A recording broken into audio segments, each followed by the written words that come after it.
जो साथी बैठे हुए हैं, मैं एक बार आपसे इनका परिचय कराना चाहता हूं।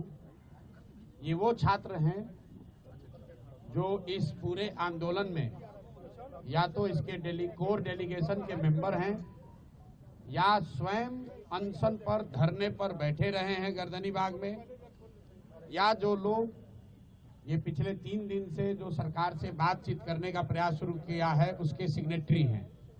मैं एक ओर से चाहूंगा ये छात्र अपना परिचय दें, और कल ये वो नाम है जो कल की छात्र संसद में जिन लोगों का नाम वहां हजारों विद्यार्थियों के सामने सर्वसम्मति से तय किया गया कि आगे इस आंदोलन का नेतृत्व कोई कोचिंग संस्था का मालिक नहीं, कोई नेता नहीं, कोई जनसुराज नहीं, आगे इसका नेतृत्व ये बच्चे ही करेंगे, कल ये छात्र संसद में तय हुआ। तो सबसे पहले तो मैं अपने साथियों का जो छात्र संसद से चुनकर आए हैं और इस नेतृत्व को, इस आंदोलन को आगे नेतृत्व देंगे, मैं इनका धन्यवाद करता हूं और मैं इनका परिचय कराऊं उससे पहले 2 मिनट में मैं कल की घटना के बारे में क्या हुआ और जितने तरह की उसमें बातें चल रही हैं, लोग बयानबाजी कर रहे हैं, उस पर मैं एक बार आपको स्पष्ट बताऊं। परसों ये प्रशासन को सूचित किया गया था कि छात्र, चूंकि गर्दनी बाग धरना स्थल पर जगह कम है, सब छात्र एक साथ बैठकर बात करना चाहते, इसके लिए गांधी मैदान में गांधी मूर्ति के पास सारे छात्र एक साथ बैठेंगे।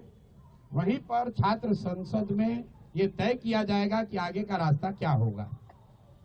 सरकार का जो पहला कहना है कि हमने परमिशन नहीं दिया, ये बिल्कुल सरासर गलत है। परमिशन का कोई सवाल ही नहीं है। गांधी मैदान सार्वजनिक जगह है, वहां लोग दौड़ने के लिए, बैठने के लिए, बातचीत करने के लिए जाते ही रहते हैं।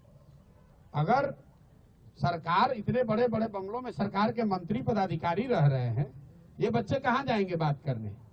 ये वहां कोई धरना प्रदर्शन नहीं कर रहे थे, आपस में बैठकर बातचीत करने के लिए चूंकि संख्या बड़ी थी तो ये तय किया गया कि गांधी मैदान में गांधी मूर्ति के नीचे बैठकर सब लोग बात करेंगे। आपने खुद देखा, सारे छात्र वहां जमा हुए, कोई गलती किसी ने नहीं की, कोई हल्ला हंगामा नहीं हुआ, छात्रों ने आपस में बातचीत करी, कोई तोड़ फोड़ नहीं हुई, छात्रों ने अपने आगे का नेतृत्व का चयन किया।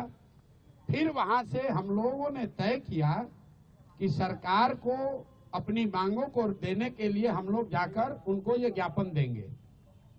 चलने से पहले 2 निर्णय हुए सर्वसम्मति से। पहला निर्णय ये था कि हम लोग कोई भी ऐसी गतिविधि नहीं करेंगे जिसको सरकार इल्लीगल कह सके। तो हम लोग पैदल चलेंगे, कोई तोड़फोड़, कोई हल्ला हंगामा नहीं होगा। सरकार जहां भी हम लोग को रोकेगी, हम लोग वहीं पर बैठ जाएंगे। हम लोग गांधी मैदान से निकले हैं, 10,000 से ज्यादा छात्र वहां से मेरे साथ और बाकी अन्य साथियों के साथ निकले। जब हम लोग जेपी गोलंबर के आसपास पहुंचे हैं, जो मौर्या और बिस्कोमान के पास, वहां पर पुलिस प्रशासन ने हम लोग को रोका। सारे छात्र वहां शांति से बैठे हुए थे, ये मीडिया ने भी दिखाया, आप सब लोग वहां थे। उस दौरान हम लोगों ने वहां के प्रशासन से बातचीत शुरू की इस स्थिति को डिफ्यूज करने के लिए। पहला प्रस्ताव प्रशासन की ओर से ये आया कि आप छात्रों के डेलीगेशन से सरकार की ओर से बीपीएससी के सेक्रेटरी मिलने को तैयार है, जिसको वहां पर बैठे छात्रों ने सबने खारिज कर दिया। फिर आधे घंटे, करीब 15-20 मिनट के बाद यहाँ के मुख्य सचिव अमृतलाल मीना जी से बात होने के बाद उन्होंने कहा कि वो छात्रों के डेलीगेशन से मिलने के लिए तैयार है। इस बात की हम लोगों ने वहां घोषणा की। वहां से 2 बातें हुई।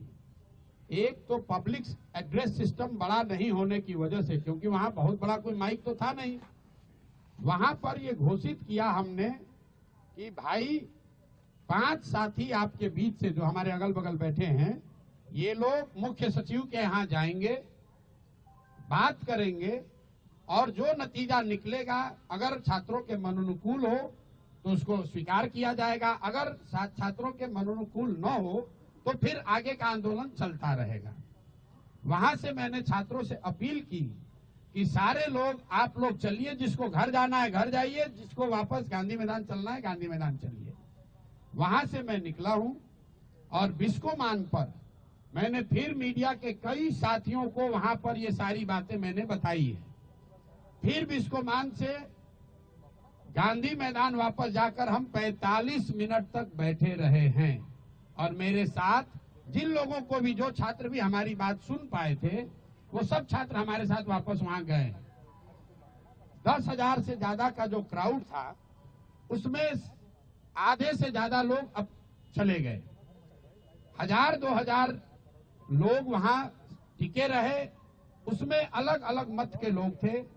कुछ लोगों का ऐसा मानना था कि भैया हम लोग यहाँ आ गए हैं, अब हम लोग पीछे नहीं हटेंगे, हम लोग को यहीं बैठे रहना है। कुछ लोग हम लोग की ओर से प्रयास कर रहे थे समझाने का कि भाई अगर आपको बैठना भी है तो चल के गांधी मैदान पर फिर बैठा जाए। हमने वहां बैठकर बुलाने की कोशिश भी की। कुछ छात्र नेता आए, कुछ नहीं आए। उसी दौरान करीब करीब वहां में सिट आउट खत्म होने के 45 मिनट के बाद मुझे ये सूचना मिली कि पुलिस ने वहां पहले वाटर कैनन का प्रयोग किया और फिर छात्रों पर बर्बरतापूर्ण लाठी चार्ज किया गया है। तो पहली बात मैं आपको क्लियर करना चाहता हूं कि प्रशांत किशोर वहां से नहीं हटे हैं। प्रशांत किशोर के हटने के बाद पुलिस ने लाठी चार्ज किया है और ये गलत है, सरासर गलत है। और किसी भी हालत में जिन लोगों ने भी ये गलती करी है उनको छोड़ा नहीं जाएगा। जब तक हम हैं, पूरी ताकत से जिन लोगों ने भी छात्रों पर लाठी चलाई है उनको छोड़ा नहीं जाएगा। आंदोलन नीचे अब होने वाला नहीं है, क्योंकि अगर वहां 1,000-1,500 छात्र रह भी गए थे, वहां ट्रैफिक नहीं रुका हुआ था, छात्र कोई उपद्रव नहीं कर रहा था, किसी सार्वजनिक संपत्ति का कोई नुकसान नहीं हुआ है। पुलिस चाहती तो उसको हल्के से अपने आप छात्र वापस जा रहे थे। पुलिस ने जिस बर्बरता से लाठी चार्ज किया है, मुझे ऐसा लग रहा है ये पटना में 2-4 पुलिस अफसर, इनको नया हीरोइज्म करने का आदत हो गया है। तो आपके माध्यम से मैं बता रहा हूं, आप लोगों ने सूचना दी है कि हम लोग पर एफआईआर हुआ है। आज हम लोग यहाँ के पुलिस पर एफआईआर भी करेंगे, पुलिस पर कोर्ट में भी जाएंगे, इनको ह्यूमन राइट्स में भी ले जाएंगे और जिन बच्चों को बर्बरतापूर्ण तरीके से मारा गया है, एक एक उसका हिसाब होगा। अगर लड़कों से नारेबाजी करने से लड़के उल्लंघन कर रहे हैं कानून का, तो आप लड़कों को दौड़ा दौड़ा कर मार रहे हैं, वो कानून का उल्लंघन नहीं है। कौन से कानून में लिखा हुआ है कि पुलिस ऐसे मार सकती है? कोई नहीं मार सकता है। और अभी एक मौका में फिर से सबके हित में हम लोग लफंगई करने नहीं आए हैं। मैं चाहता हूं और छात्र ये चाहते हैं कि उनका रास्ता निकले। इसीलिए जो छात्र साथी हमारे बैठे हुए हैं, कल रात में 4 बजे तक सारे लोगों ने निर्णय लिया है कि हम लोग फिर से सरकार को ये अवसर दे रहे हैं। अभी प्रेस वार्ता के बाद यहीं से ये बच्चे जा रहे हैं मुख्य सचिव से मिलने 5 मांगों को लेकर। पहली मांग, जो छात्रों की सबसे बड़ी मांग है, कि री एग्जामिनेशन कराया जाए। दूसरी मांग, जो अनियमितता बीपीएससी परीक्षा को कंडक्ट करने में हुई है, उसकी एक न्यायिक या उच्च स्तरीय जांच होनी चाहिए। तीसरी मांग, सोनू यादव जो लड़का इस पूरे प्रकरण में जिसने आत्महत्या कर ली, उसके परिवार को कम से कम 10 लाख रुपए की आर्थिक सहायता मिलनी चाहिए। चौथी मांग, कि जिन लोगों पर, जिन बच्चों पर भी आपराधिक मुकदमे दर्ज किए गए हैं, कल लड़के जो अस्पताल में भर्ती हैं, सीटी स्कैन हो रहा है, उनका अल्ट्रासाउंड हो रहा है, उससे भी पुलिस वाले जाकर ओडी स्लिप पर साइन करवा रहे हैं ब्लैंक में, कि नामजद उनको करने के लिए। तो सारे बच्चों पर जो आपराधिक मुकदमे लगाए गए हैं उसको वापस लिए जाएं। और अंतिम और एक महत्वपूर्ण बात, जिन पदाधिकारियों ने पिछले 2 बार से लाठी चार्ज करने का ऑर्डर दिया है, जिन्होंने बच्चों पर बर्बरतापूर्ण लाठी चार्ज किया है, उन पर कार्रवाई हो। ये 5 मांग को लेकर ये साथी खुले मन से और अच्छे मन से सरकार के सबसे बड़े पदाधिकारी मुख्य सचिव से मिलने जा रहे हैं। ये लोग, हम लोग की अपेक्षा है कि सरकार इस मामले को यहीं पर खत्म करेगी, बच्चों की बात को मानेगी और बच्चे जो चाहते हैं जहां तक संभव हो सके उनकी बात को माना जाए। अगर सरकार नहीं मानेगी तो ये बच्चे, पूरे बिहार के युवा, जो लोग भी इन बच्चों के साथ सिंपैथी रखते हैं वो, और जो भी सरकार के इस लाठी तंत्र के खिलाफ हैं, वो सारे लोग पूरे राज्य में एक दिन भी हम लोग चैन से बैठने वाले नहीं हैं। और 2 जनवरी से अगर ये मामला नहीं निपटा तो मैं स्वयं प्रशांत किशोर, मैं इनडिफिनिट यहाँ पर धरने पर खुद बैठूंगा इन बच्चों के समर्थन में, इन 5 मांगों के समर्थन में। कहीं एक कदम भी पीछे हटने का सवाल नहीं है। बिल्कुल